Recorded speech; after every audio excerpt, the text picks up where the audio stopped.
Hello, everybody, and welcome to Getaway Day. I am Mason, he's Gautham, and today we have quite a packed conversation for you. We're going to start out with This Week in Baseball. As always, quite a few... Oh, let me mute that. We got quite a few big things that have happened this week. Kind of excited to talk about. Some great, some that personally make me very sad. But you know what? We'll get through it.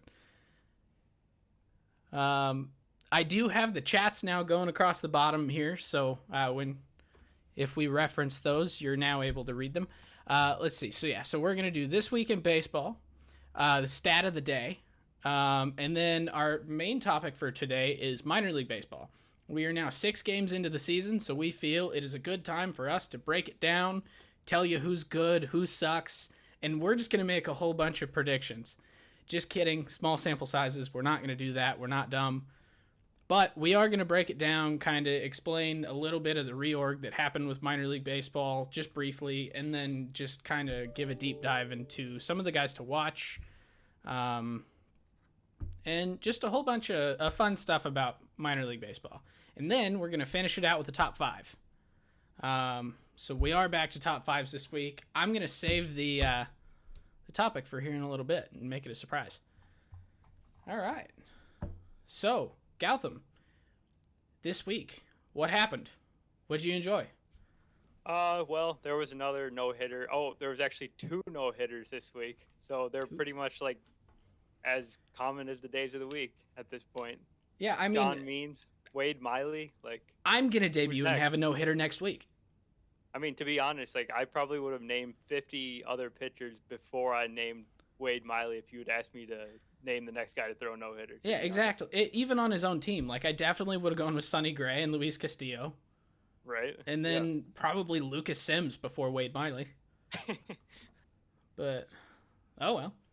But, I mean, good for him. Not to disparage his accomplishment. I mean, it's still awesome to throw a no-hitter, but it does make you kind of wonder, what's going on? Is it the ball? Is it the lack of contact in the game? But we also saw 7 no-hitters back in 2012, with 4 of them being early in the season. So maybe it's just some random chance that we've seen 4 already this season, plus the Mad Bum 7-inning one. Yeah, and I mean, part of it is potentially that it's still kind of cold, so the ball's not flying as far, which this year we do have a quote-unquote deadened ball, which has been shown so far to be flying about 15 less feet with higher exit velocity. So it's a little bit of an anomaly there. They haven't quite figured out exactly why that's happening. I kind of touched on why from an engineering standpoint. I think that's happening here a couple weeks ago. But so I think they changed a little bit of the core, the thickness around the core, and it just makes it bouncier, but more drag, air resistance, kind of keeping it from flying as far, even though it's getting hit harder. So with that happening, balls are now dying at the track that would have been home runs last year.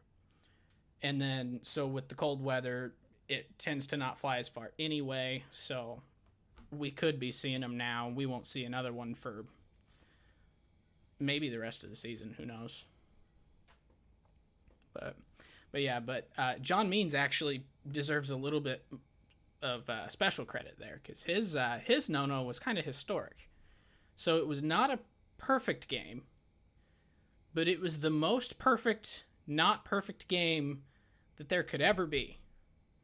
The only base runner that he saw that day, he actually struck out when the guy got on base. So he struck him out on a wild pitch, and the guy reached. So it goes in the scorebooks as a K and a wild pitch. So that's the only thing that kept John Means from getting a perfect game there. But yeah, I know a lot of people are trying to push back on the drop third strike rule. Personally, I'm completely fine with the rule, because, I mean, perfect game is defined as 27 up, 27 down. So I think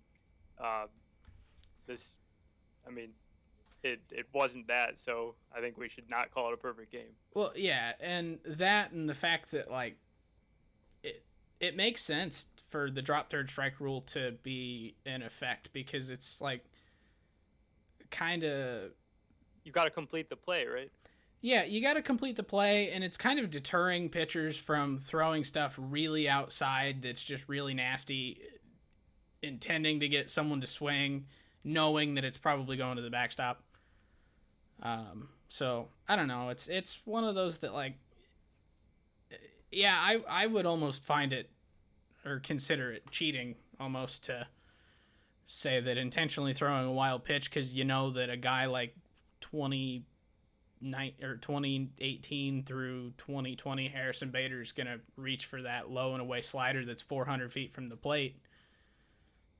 It almost seems like cheating if you're intentionally throwing at the backstop for that. So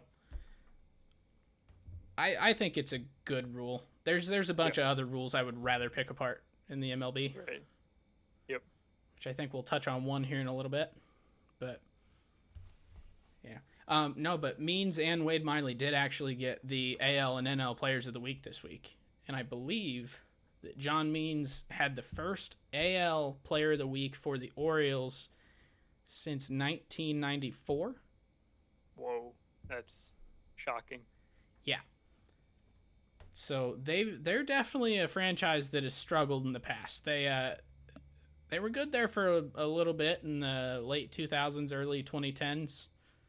Yep. But other than that, they've kind of just struggled. So, yeah. Let's see. Also this week, the complete opposite of no-hitters. Albert Pujols, one of the game's greatest players of all time, I think is a fair statement, is it not?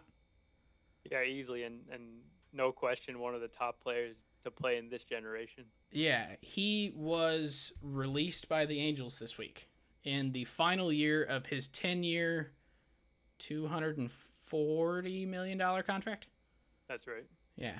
They signed him away from the Cardinals for $240 million over 10 years, plus a 10-year, $100 million personal services contract that goes into effect after he retires, which basically just says that he'll come back and help him at spring training and all that stuff, and he won't go help another team like the Cardinals. So, but he was released. I think he's got maybe, 5 more days before that is official. Yeah. He's in that, I guess he's technically in that DFA limbo, so you got to wait for someone to either claim him, which is obviously not going to happen, and then he'll be released. Yeah, so it's it's a really tough blow, especially for you as a Cardinals fan, because the timing of it is like really was kind of shocking, honestly, because it hadn't been done to this point, because Pujols obviously hasn't been a super productive player on the field. He's very slow. He's not a great hitter or fielder at this point, but I don't think he's had a positive WAR season in like 5 seasons. Yeah, so. He definitely did not live up to that contract. And the release has been coming for a while. It's just you wish the Angels had handled it in a different way. Maybe if he had been released before the season, it would have been a little bit better in my eyes. Yeah, so he's not had a positive WAR season since 2016. 2017 he was -2, and then since then he's been considerably better than -2. But I don't know, and it's hard to say that the Angels didn't get their value out of that contract. On the field, I agree 100%. But what Albert did for that franchise, kind of just to revitalize their image and make them at least a relevant team, even though they're not necessarily a good team. I do think they got $240 million of value out of him, especially looking at the values of contracts now. $240 million over 10 years is kind of a steal by today's money. So there, and what Albert has done in the community in LA and all that with his foundation, and trying to get fans to stay engaged with the Angels, I do think they got their money. And I mean, Mike Trout has been their bread and butter as far as talent. Could it have gone better? Absolutely. But I wouldn't necessarily say they didn't get their value out of it. They didn't get it on the field, but they got it. So. Yeah. Last thing I'll say on Albert is that, like, we talked about nicknames maybe a month back, and his nickname is, like, really was perfect for him for his time with the Cardinals, the Machine, as a guy that was just so consistent, putting up 300 batting averages, huge power numbers every single season. And honestly, if you showed me the first half and the second half of his career stats, you wouldn't even know it was the same player. Yeah, well, and the thing that kind of I realized and kind of concerns me for a different player is if you look at his first 10 seasons and you look at Mike Trout's first 10 seasons, they're pretty much to a T the exact same thing, which it speaks one for how good Albert was, because everyone knows now how good Mike Trout is, but it's also saying that Mike Trout could do this.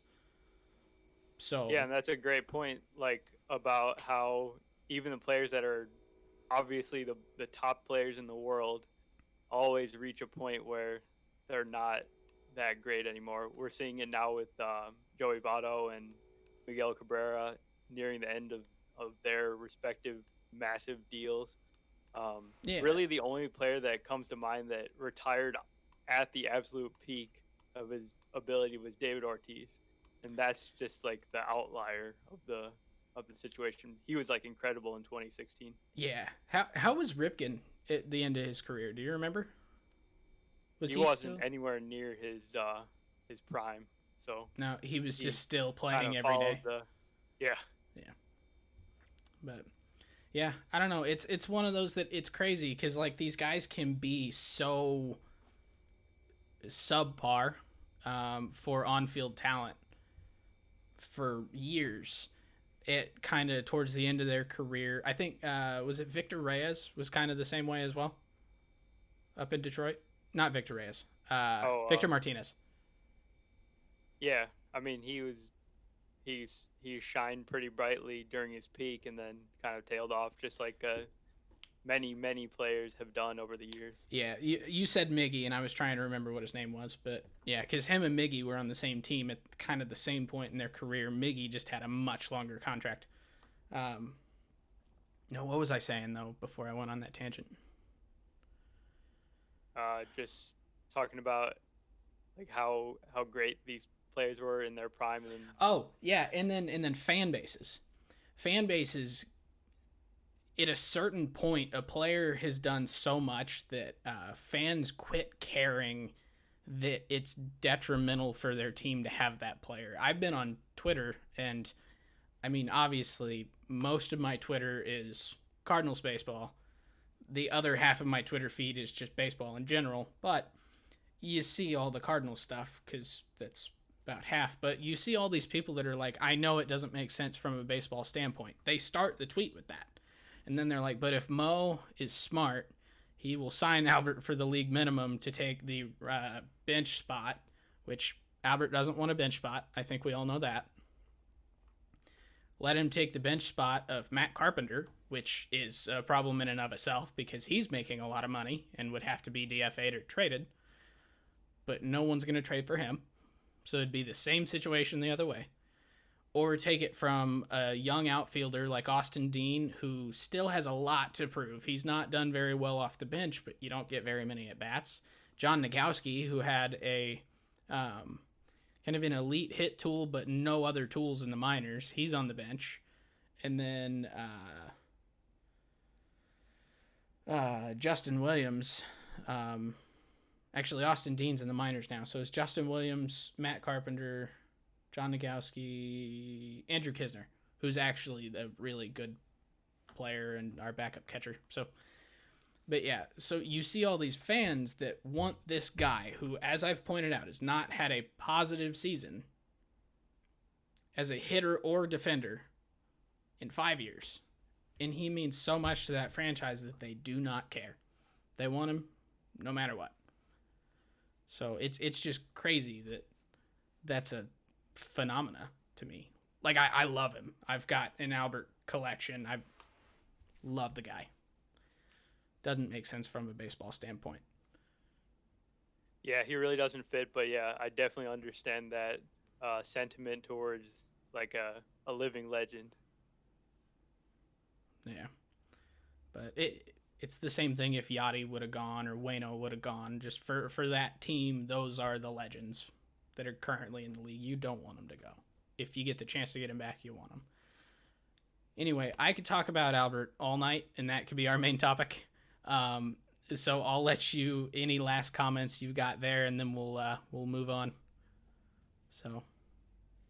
Yeah, maybe we can do that when he goes into the Hall of Fame here in a half a decade.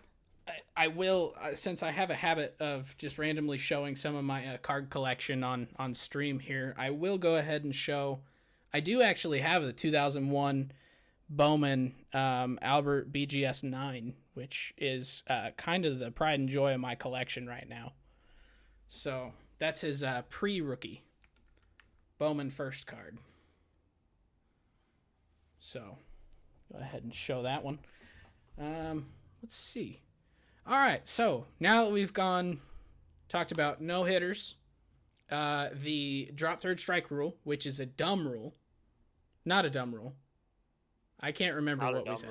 Not a dumb rule. People think it's a dumb rule. We don't think it's a dumb rule. There we go.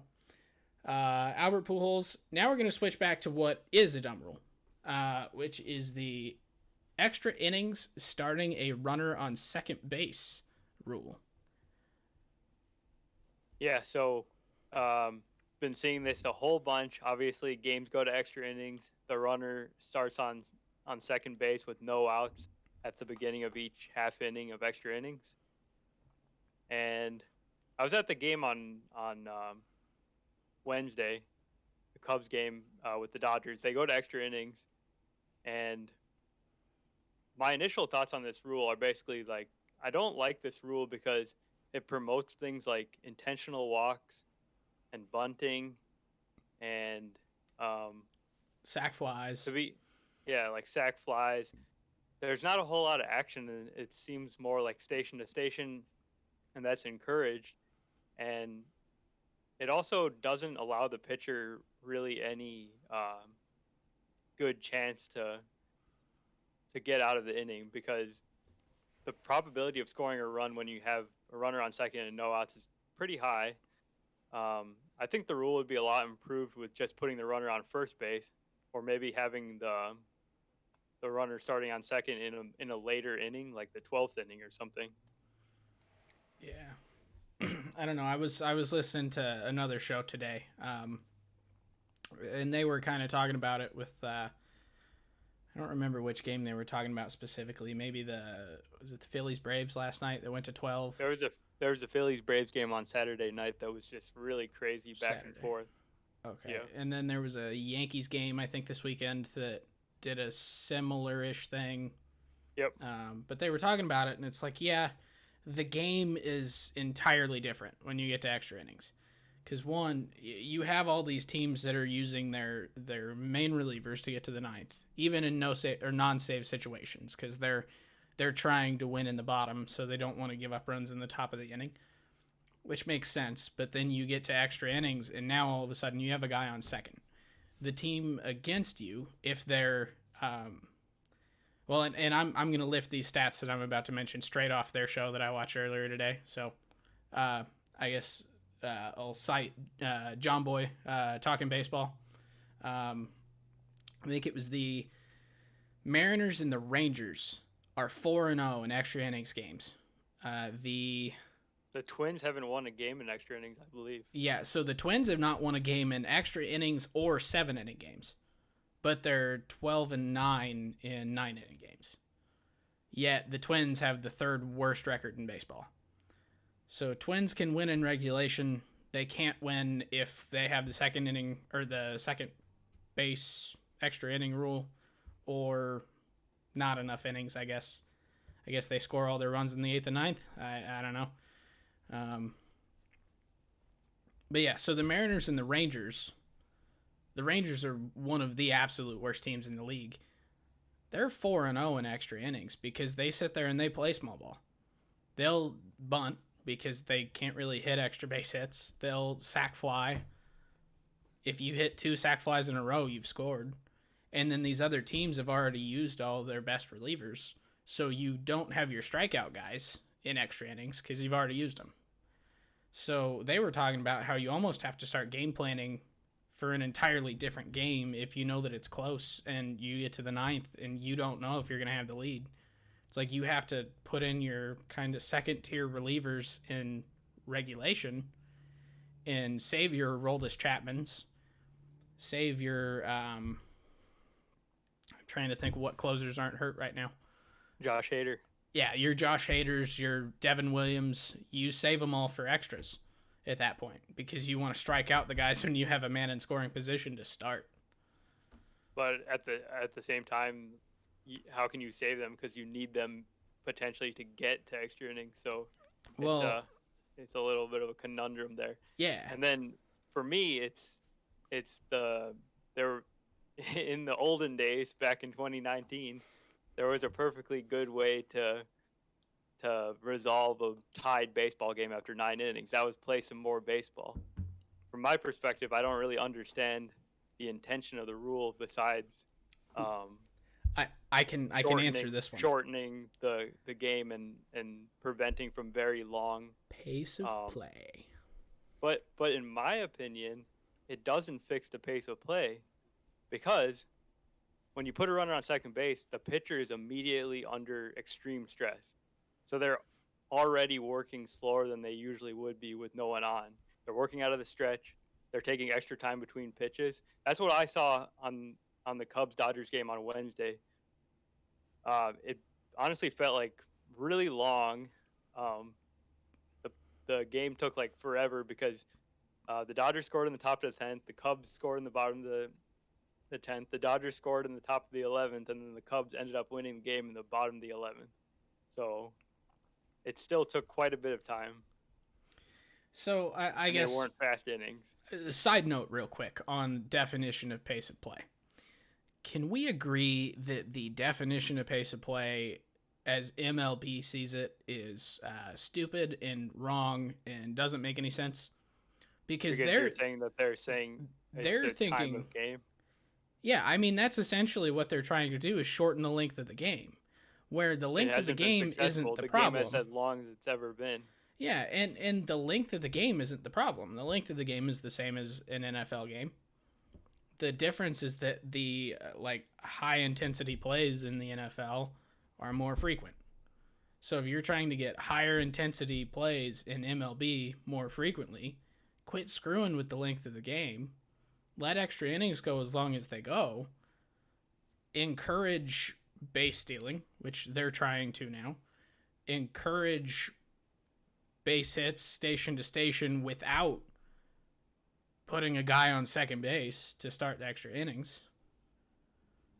There's a lot of things you could do to improve pace of play from an excitement and fan standpoint without just trying to shorten the length of the game.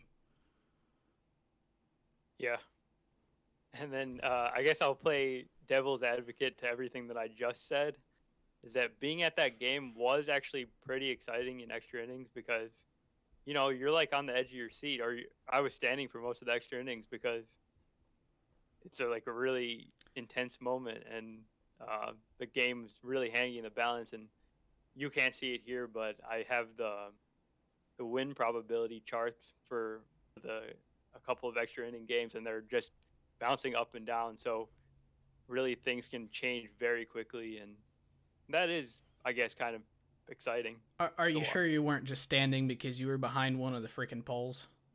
What's happening? What's happening? No, I had a nice view. It was really cold though, so that might be why I was standing as well. It could be. You weren't jumping for joy. You were jumping for survival. But, yep. Yeah.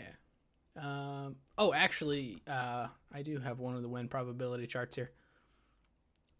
Yeah, that is. I don't have. a way to share this on the stream, so I can't show. Yeah,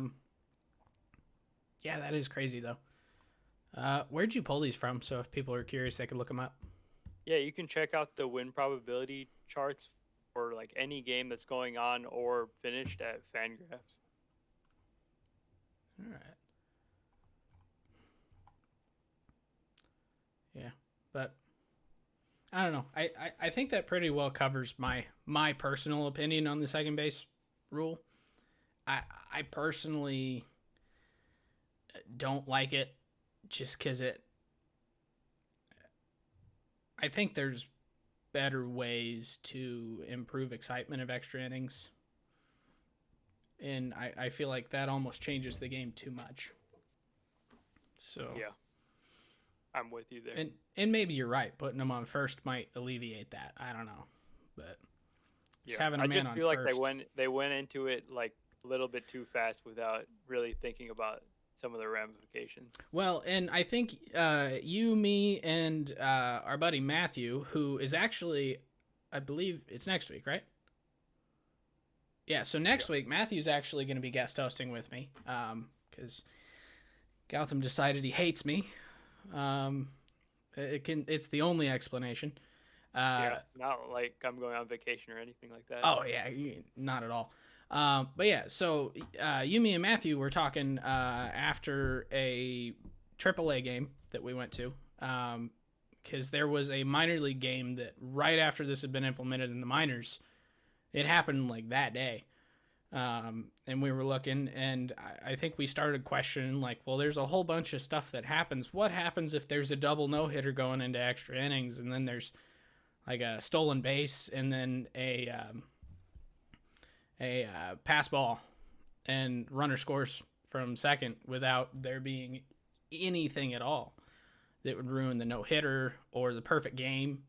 Yeah, there could technically be a perfect game that you lost now with a couple sacrifice flies in the 10th inning. Yeah, and it's like it just doesn't seem right. I don't know. There's a lot of things that haven't happened yet that at some point, because the way baseball works, will happen to somebody. I doubt there's going to be double perfect games, but you never know. There could be a perfect game that's lost by somebody. So, or a no-hitter that's lost by somebody. Although, actually, now I'm curious. I want to look up no-hitter losses. Because it's got to have happened. Sure. Yep, it definitely has. Probably back in the dead ball era. But we are in the dead ball era now. Well, the original one. Yeah. All right. How about we skip over the stat of the week this week? Because I really want to get into this minor league stuff. All right, let's do it. No stat of the week for you guys. I think any conversation about the minor leagues has to start with Wander Franco. What do you think? Wrong, Bobby Witt. Okay, Bobby Witt's a good one too. I was going to say, we could sit here and fight over who should be the most hyped prospect. Granted, Wander does win fair and square in every single discussion, always, period. All right. For were you going to go through his prospect grades real quick? Or at all? No. All right, I was not. I will preface this. I'll let you speak, but I'm going to read through his prospect grades real quick, just so people can understand just how good this kid is before you dive into it. So this is on the 20 to 80 grading scale. I think 50 is league average. Above a 50 is obviously above average. And usually if you hit a 60 in any grade, that's really good as far as the prospect is concerned. Well, Wander Franco grades out in a perfect 80 hit tool, a 55 run, a 50 field, a 60 power, a 55 arm for an overall of 70. So basically, according to prospect grading, which obviously take that with a grain of salt because he's not played in the majors, period, he could very easily be a superstar player. I would have to look up Mike Trout's prospect grades, but I'm not sure he even graded out as a 70. No, I mean, well, I'm going to check my notes here, but he's the most hyped prospect since some guy named Vladimir Guerrero Jr. And he's Who, like on the same level basically as him in my terms of boy, the Vladdy. status. Yeah, Should I pull out but the Should I pull out the card? if you want, go for it. I'll do it. I'll be just talking about Wander over here. So Do it. he got his first taste of AAA this week. He's not played above the A ball level, and that's Vladdy. In his first few games at AAA, he's tripled, he's homered twice, he's stolen a base. He's pretty much doing it all, and he's 20 years old. That's the thing that people forget about this guy. Oh shoot. Yeah, no. Wander though is an absolute beast. He's one of those guys that even last year during the lost season, like just people were so hyped on him that it's crazy.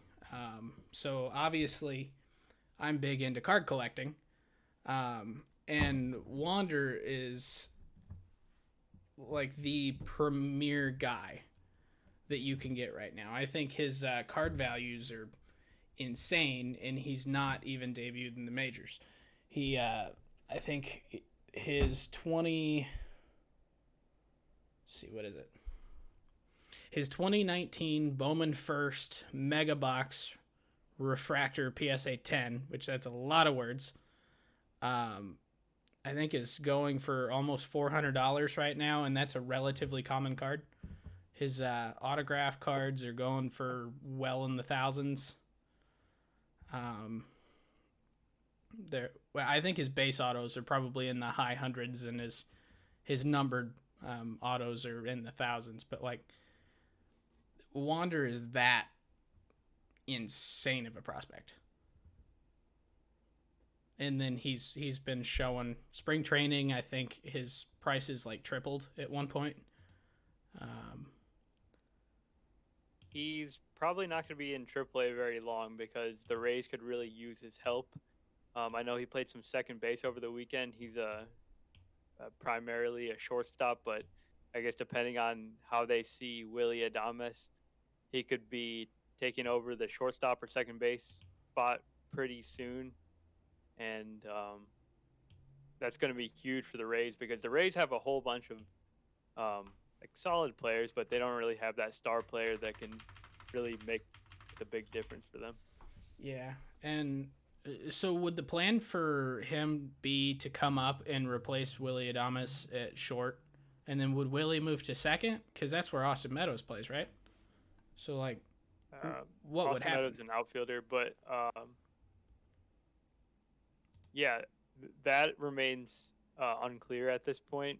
We don't know if they see him as a guy that would jump between second and short, but it kind of makes more sense to just stick Wander at one spot, whether it's second or short, and just have him play there and not have to worry about moving around like they have all their other guys do. Yeah. But...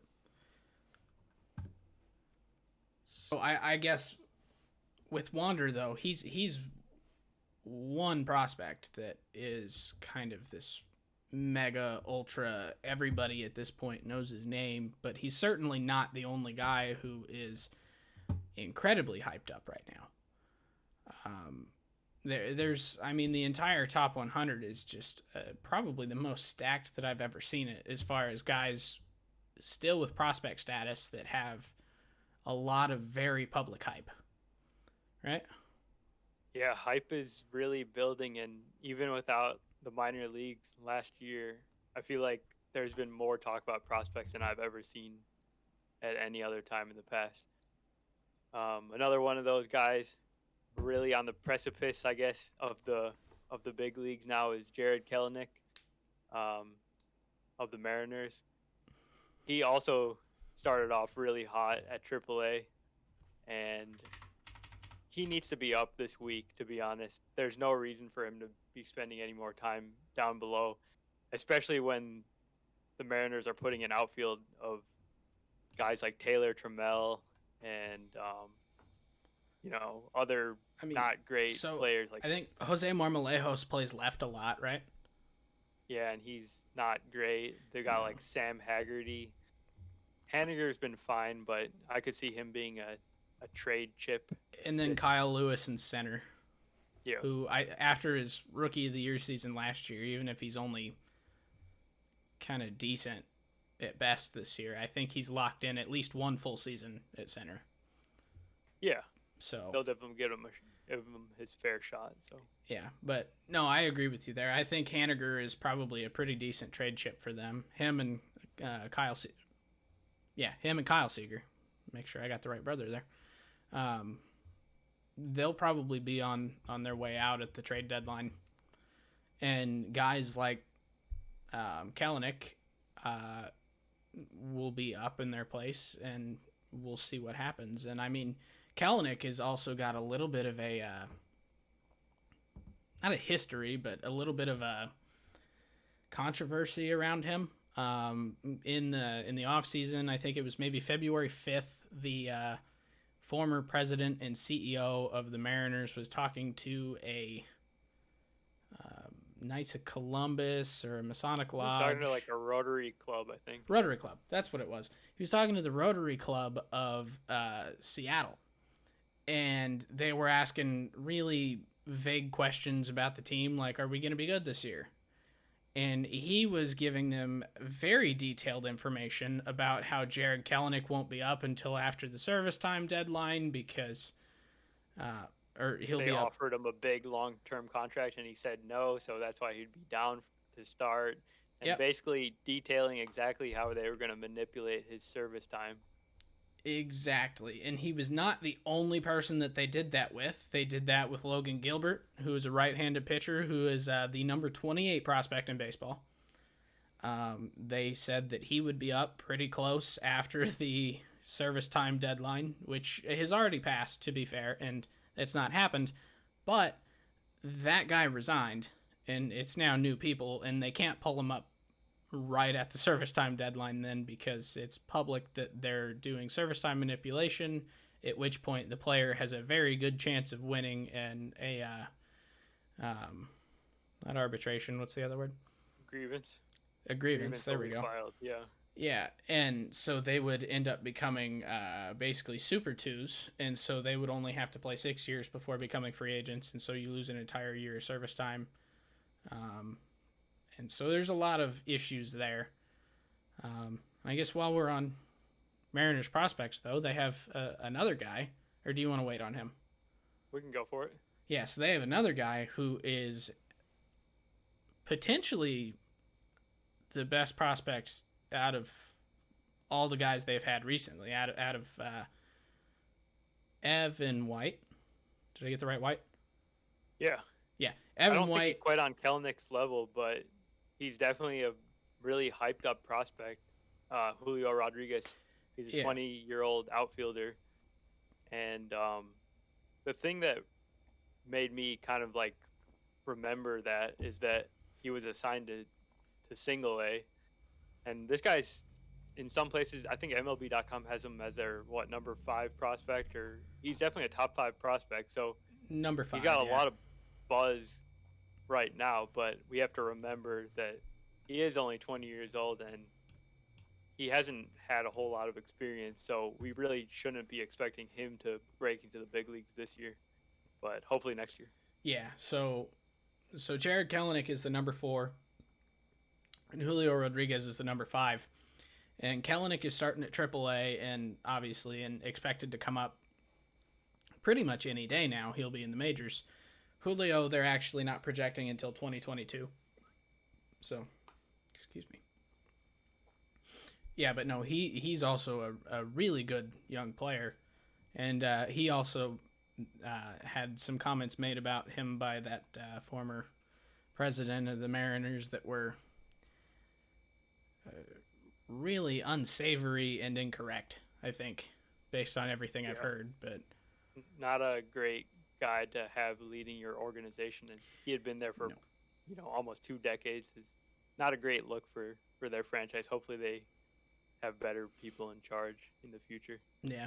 So It'll be interesting to see how they deal with all their prospects now that that kind of came out, and they've got new leadership now, because they do have to be careful with the optics of what they do.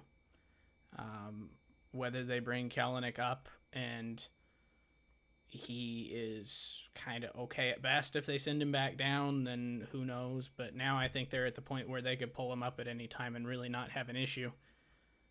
In fact, from an optics standpoint, they're probably better to pull him up now. Give him Marmolejos' job out and left. Keep Marmolejos as a bench or DH. Rotate him with Mitch White at first occasionally, because that's his natural position. And give Kellnick the everyday left field job, or right field job, put Haniger in left. I don't know. There's a lot of things you could do.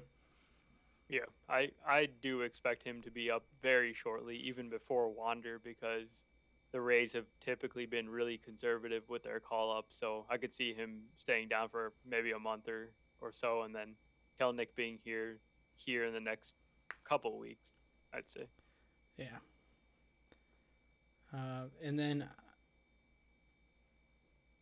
the other kind of uber prospect that so there's a lot of guys that are like really good, really hype prospects. If you're into baseball cards and you're looking at some of the guys drafted recently or signed recently, you're going to see the number 1 overall draft picks in Adley Rutschman of 2019, catcher for the Orioles, or Spencer Torkelson, first third baseman for Detroit, the 2020 number 1 draft pick. Those guys have insane hype. They were drafted out of college. And so they'll be ready sooner than later, probably next year.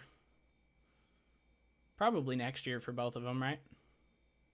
Yeah, I think so. Yeah, because, I mean, with the lost season, they didn't really get... Adley didn't get any playing time other than at the alternate site, which wasn't ideal. I think that's probably one of the biggest things with COVID is it's probably stunted a lot of growth for a lot of prospects, right? Yeah, no question about it. I think this analogy I'm about to draw will resonate with you.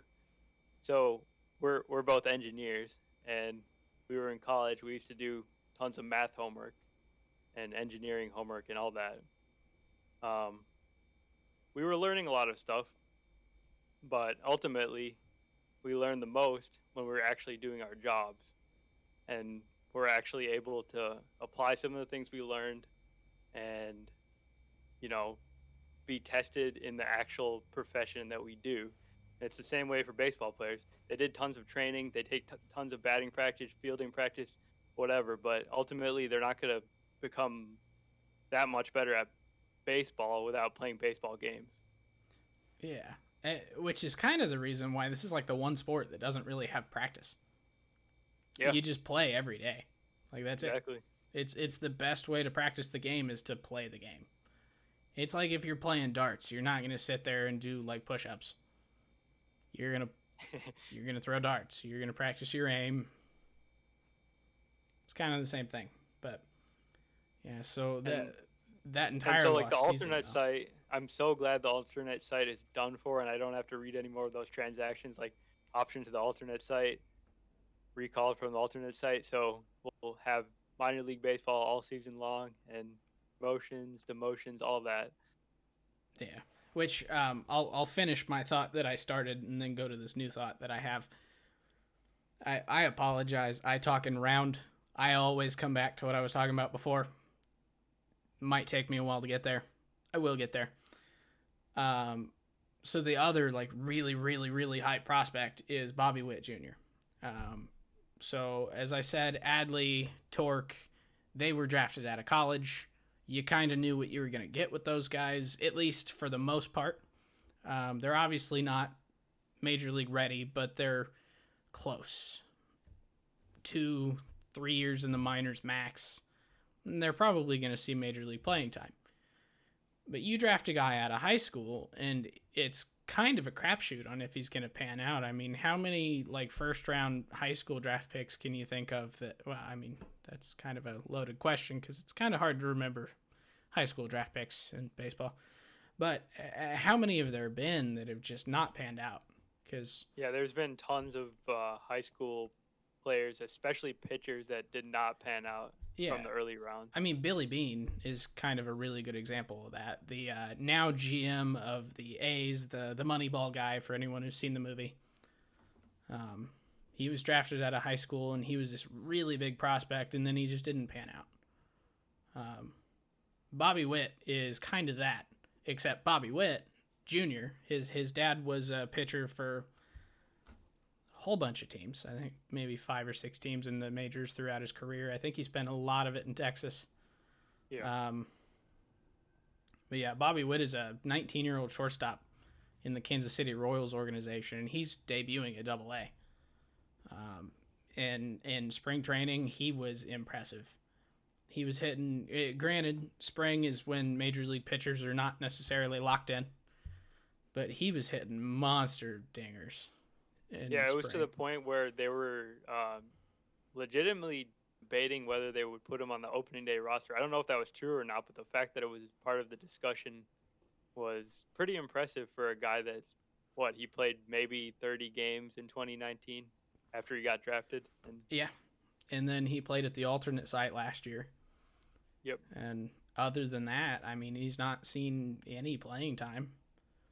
So I think he will ultimately be up. I think maybe later in the season, maybe like August or September, but I think we'll see Bobby Witt this year. Yeah, I do think as far as prospect status and just skill level at such a young age, he's very much a Bryce Harper type player.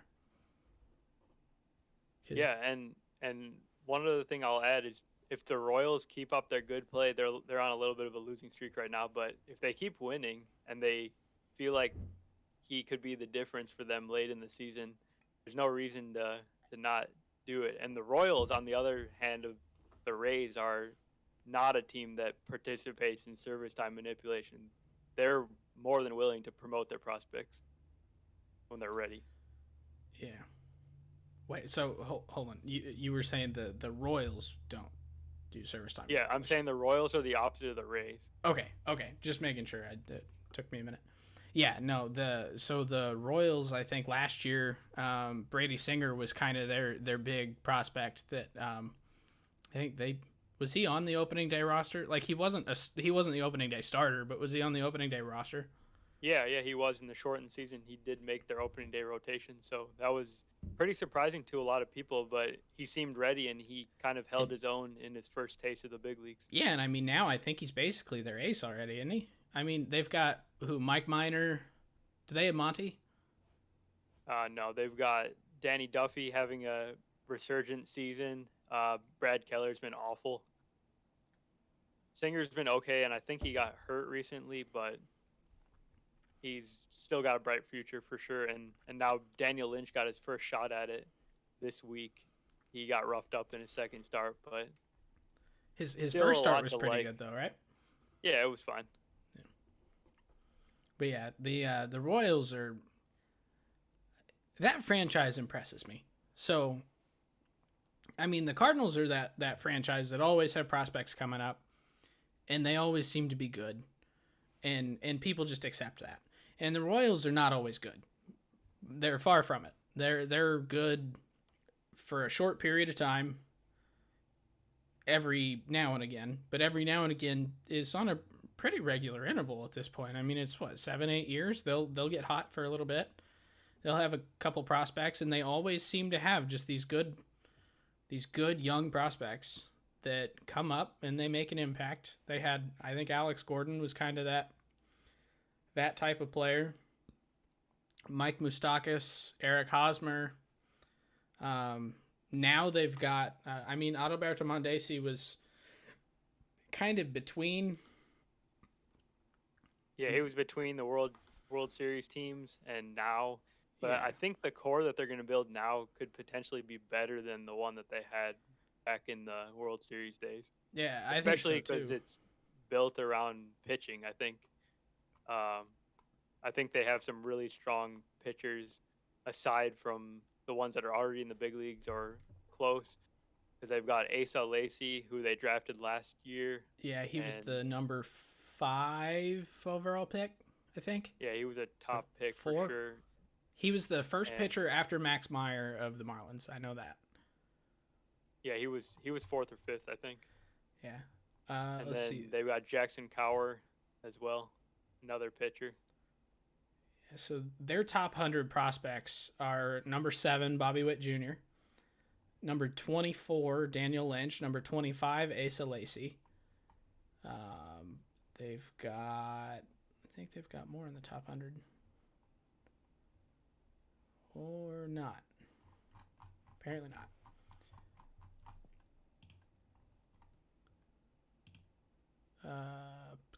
Yeah, Jackson Cower, Kyle Isbell, who has already debuted, right? Yep. He's an outfielder. Is he still up, or was he just kind of a flash in the pan? I believe he got up? injured early on. Okay.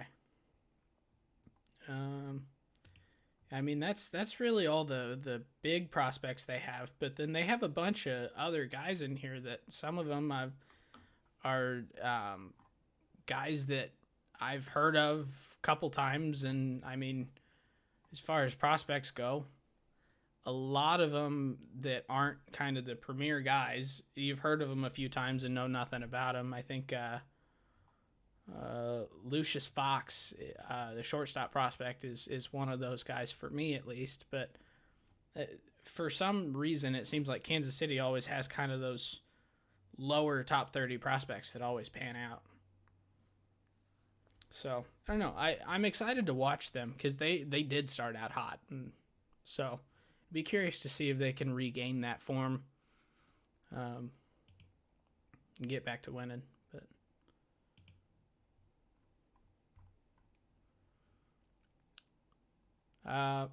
so I guess the other thought that I was starting to have, so obviously with the lost 2020 season, things are probably different than they were in 2019, and Major League Baseball decided to do a huge blow up to minor league baseball.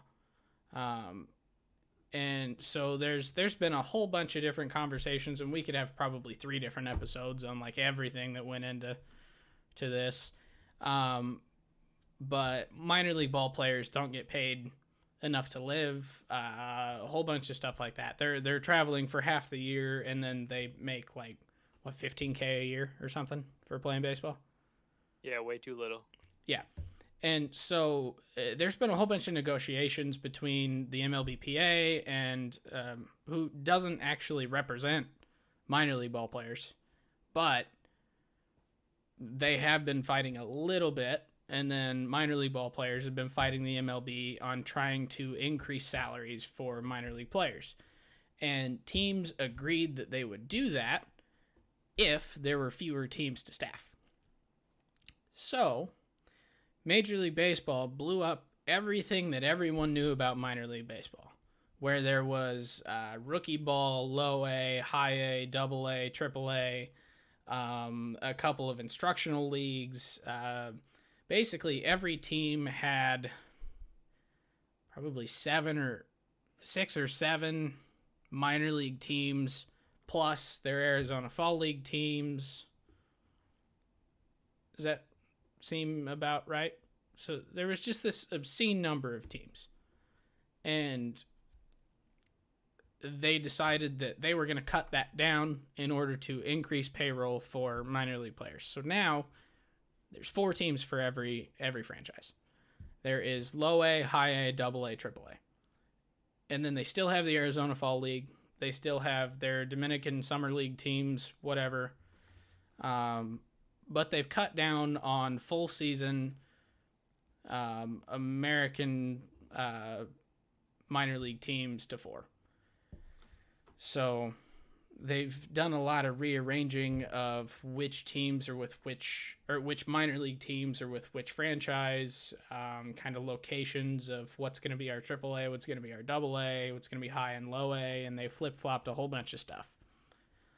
So that's kind of a big thing here as well, especially with that lost 2020 season. I think that kind of, for a lot of casual fans, just kind of went right by them because they didn't really know that it was happening, and then minor league baseball didn't happen at all.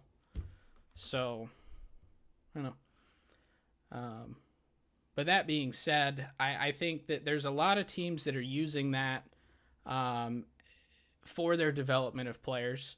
Some of their teams, actually, a lot of their minor league teams are a lot closer to their home for the major league club than they had been in the past. I know with the Cardinals, for instance, they had Memphis, Springfield, Missouri, and then Palm Beach, Florida was their high A, and then Peoria, Illinois was their low A, and they've started rearranging it. So basically, the closer you get to the majors, the closer you get to the home of the franchise. And there's teams that are using that specifically to place their prospects, their kind of more hyped prospects, to get them physically closer to the club. For scouting, for kind of travel, if they do bump them up, it's kind of less taxing on the player. So I do know that that's kind of happening, and I thought that was kind of cool. I do know that there are some really strange affiliate assignments, though, where they're not anywhere close geographically to their big league club. Beloit, Wisconsin to Miami? Yeah, things like that. So that's a little bit of a challenge, especially, is that AAA by any chance? No, that's low A. Okay, so that's a little bit better, because you really want your AAA to be close by so you can get those guys there as fast as possible. If I remember right, there's Rochester. I want to say it's Rochester, New York. The Rochester Red Wings, I think, used to be... I think they used to be the Tigers, right? Yeah, I think they used to be the Tigers. It looks like this year they've actually become the Nationals AAA affiliate. So it's considerably closer than it used to be. But yeah, like I said, a lot of teams kind of switched. So there's going to be teams that have names that kind of go with a major league club that now all of a sudden they're not with that major league club. I don't think the Red Sox fit that. I don't think any of their affiliates fit that mold, but I know like a lot of their affiliates are like the Aqua Sox, and I think they have another one that's the Worcester Red Sox, and so if any of those move, it becomes kind of a weird thing where you've got a club that sounds like it would be with X MLB franchise, and now all of a sudden it's not. Like the Rochester Red Wings sounds like it would be Detroit Red Wings, but now all of a sudden it's Washington. So, yeah, definitely don't take any team for granted anymore. If you're thinking of a minor league club and trying to figure out what team it's with, look it up. Pretty much the only ones that you can assume are correct are the Memphis Redbirds, the Iowa Cubs, the Springfield Cardinals, and the Nashville Sounds, I believe, are still with Cincinnati. Other than that, I don't know. I know Round Rock is no longer with Houston, and that was kind of like that's like the team that I always thought of was with Houston. Yeah, that must be a little strange for especially the people in those communities that were watching their favorite teams, minor league systems, and now they're like all the players from a different organization completely. It's a little weird. Yeah. But so yeah, so that's what I wanted to touch on there with the reorg of minor league baseball. I think the kind of the last things that last thing I wanted to kind of touch on here is there's really no prospects that people don't know about anymore. Kind of the days of having guys like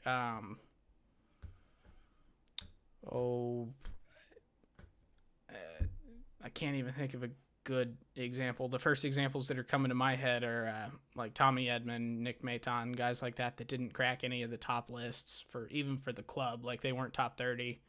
Then all of a sudden they become these everyday players. Nick Maton is very much not an everyday player yet.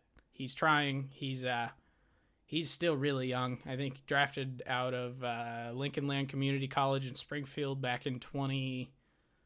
What was that? We were looking it up the other day. 2017.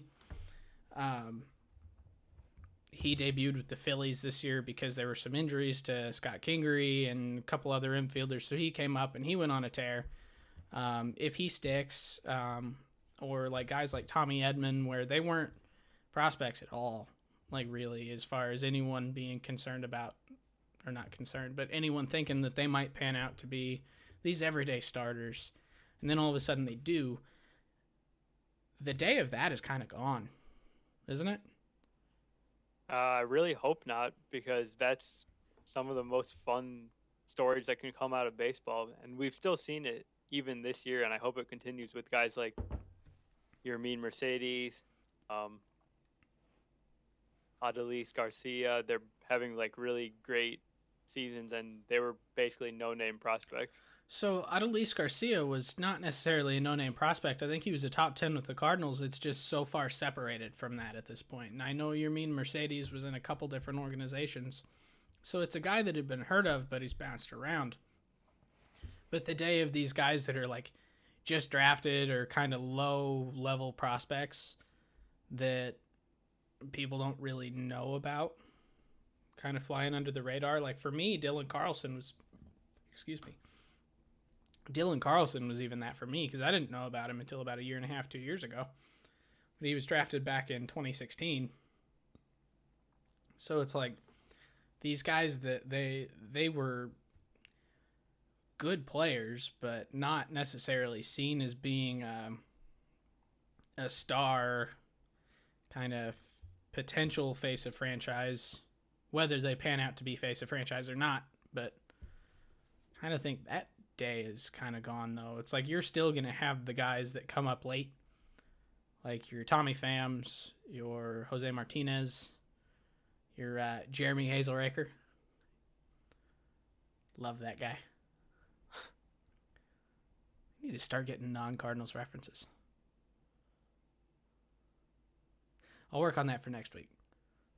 But yeah, I don't know. It's almost like card collecting has kind of ruined that, though, because every single player has had any type of advanced stat that they possibly have available for them at high school or college, picked apart by not just Major League Scouts, but by me, by you, by... I mean, any card collector or fantasy player, they know all the prospects. There's no one that you're going to uncover, basically, to buy. Yeah, like, you're in that league that you've got... What's that big league you're in? Yeah, I'm in a keeper league with 40 roster spots, auto new, and always, like, the top prospects are taken in that league, and you can't really find them for yourself.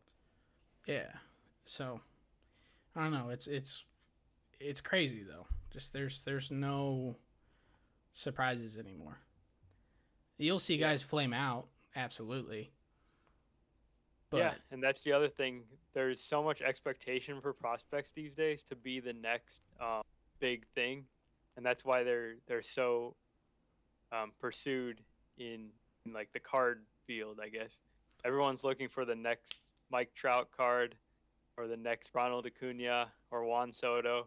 But what people don't realize is those guys are the exceptions, and most prospects are going to be, solid baseball players, solid big leaguers, but they're not going to be stars. And the thing that is kind of weird to me about the cards is that why are these prospects that have barely played are having their cards go for more than current MLB stars?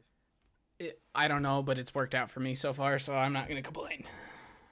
Yeah, it's just the way it works, and people are dreaming on potential, and that's really the fun of prospecting, right? It's looking towards the future and saying this guy's got these talents, and hopefully one day he's going to be a huge thing. Yeah, and then even...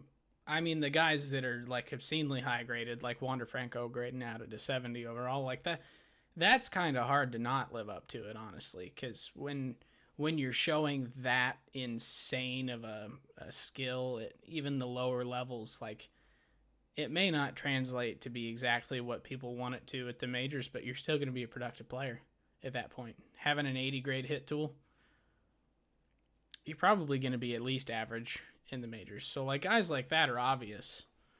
It's guys like your Daniel Cabrera, second round pick for the Tigers last year. He's, I think, maybe the number 7 prospect in the Tigers organization. Those are the guys that you're sitting there like, is he going to pan out? Is he not? He grades out at like a 55, a 60, somewhere in there. It's like, he could be good, or he could just be an average player, or slightly worse than average whenever it comes out. Because I think Harrison Bader, for example, was the top prospect in the Cardinals organization. And ask any Cardinals fan that's not named me, and they're very disappointed with Harrison Bader. He can't hit. Great fielder, can't hit. That's all they'll tell you. Fans are disappointed by prospects a lot because they always have very high expectations for what they're going to do immediately, and that's not great, I guess. Yeah, not the best way to think about the prospect. Well, and even with Harrison Bader, that's exactly the point, because this year, granted, he's not been back from injury for very long. It's been a week and a half, but so far it looks like something has changed between 2020 Bader and 2021 Bader. He's laying off low and away sliders. He's patient in the box. He looks comfortable. That's not something that he had even last year. Kid's only 4 years into his career. He was the number 1 prospect in the Cardinals organization. He could very well end up being an above average hitter. And right now, he's hitting righties and lefties. Granted, it's very short or small sample size here. And Harrison Bader does have 3 years of not being able to hit righties. So could I end up eating my words next week? Yes, absolutely. But it looks like he's developing further as a major leaguer, and that's what people tend to forget with prospects, is they're not done developing when they hit the major leagues. Yeah, unless you're Ronald Acuna, then you come up from day one and you immediately start hitting. And even with him, he's showing improvement here in his third season. Yeah, so, and Vladdy and Soto, they did the same thing. I mean, Vladdy didn't have any power at all. His hit wasn't quite as good as people expected. He was striking out more. And then look at him now. He was arguably like top 5 MVP of April as far as hitters. Like, give a guy a year to get comfortable at a level and then see what happens. But don't let Wander Franco strike out in his first at bat in the majors and then just sell his card immediately. Probably hold on to that one a bit. So, all right. Do you have any last comments there? If not, I think we should probably switch on to top 5. Yeah, go for it. All right. So today's top 5, since we are on the topic of the minor leagues, I've decided to go ahead and break down some of the top 5 team names of the now 120 minor league teams. So a lot easier to come up with a list because there are considerably fewer teams. That being said, there's still some pretty great team names here. Gotham has not seen these yet. This will be a live reaction from him. Go ahead and exaggerate your facial expressions for the camera. Exactly, that's what I'm looking for here. At number 5, do you want me to unveil the name or the logo first? Because I've got both. Give me the name, I guess. Okay, at number 5, we have the Montgomery Biscuits. Here is their logo. I don't know. For some reason, I must have been hungry when I made this list, but I just think it's funny that they went with the Biscuits. It's been the Biscuits for years. This has been I think they might be a AAA team. Let me double check that. If my internet loads, they are the AA affiliate of the Tampa Bay Rays. It has been the Montgomery Biscuits for years. They actually changed their mascot or their logo last year. So it used to be an egg in its mouth and not 2 pieces of bacon. And now it's 2 pieces of bacon. And what's not to love about that? So, I mean, the only thing we need to be sad about is that Wander Franco skipped AA, so he never got to be a biscuit. Why'd you have to tell me that? Did I mean, did you have to ruin my? I'm pretty sure you're the one that broke the news to me that Albert got released. It was either you or Matthew, and now you're telling me Wander didn't play for the Biscuits. What is wrong with you? yeah. Sorry, I was just feeling some emotion, so I had to let that out. All right, number 4. We have the Richmond Flying Squirrels. This one was hard for me because I have a very, very difficult relationship with squirrels. Gautam knows exactly what I'm talking about. But here's their logo. I don't know. If you look at all the minor league names, there's a lot of teams that are named things like the Altoona Curve, the Bowie Bay Sox, the Marauders, the Cyclones, the Bisons, all kind of normal names. And not many people think of Flying Squirrels. And I don't know. It stood out to me. It was just kind of one of those random names. But it's certainly not the best one on this list. Gowie, do you have any comments on the Flying Squirrels? If not, I'll... Go ahead. All Solid right. name. Number 3, we have the Binghamton Rumble Ponies. Oh yeah, that was gonna be my pick. Was it really? Yeah. For number 1 or for number 3? Just no number, just one that I was gonna mention if you didn't mention it. Oh yeah. So the Binghamton Rumble Ponies, I don't know who they're for. I don't know anything about them. I literally just looked at the name. Mets Double A. All right. Yeah. Yeah, I don't know the biggest thing that stood out to me is I figured they would have a P in Binghamton. So I thought it was Binghamton with a P, and it was not, and it threw me off. That was my biggest surprise there. Number 2, I actually did have to ask for an opinion from an outside source that is not affiliated with any sort of baseball team. They don't like baseball at all. I asked them to give me which one was 2 and which one was 3. So this is their choice, not so much mine. Number 2 is the Amarillo Sod Poodles. Don't know what a sod poodle is. I assumed it was a armadillo. And I don't think I'm right. I thought maybe it's a prairie dog. I also don't think I'm right about that. No idea what it is. But the name is laughable at best. Thoughts? I mean, I'm seeing a theme of animals that are being described in some way, and biscuits. Yeah. So biscuits was 100%. I was hungry. I'm sure you probably know what my number 1 is, mostly because I've been talking about it for the last 2 weeks. But Yep, I know. Yeah. Go for it. Number 1 is the Rocket City Trash Pandas. I love this logo. It is probably the greatest thing I have ever seen. So I'm trying to think of what the team's name used to be, because it's the Angels Double A affiliate. It's in Alabama. It's the town that literally builds rockets for NASA and now SpaceX, and I can't think of what the town is called. It's not Mobile, right? Yeah, it is. Oh, it is Mobile? They used to be Mobile Bay Bears.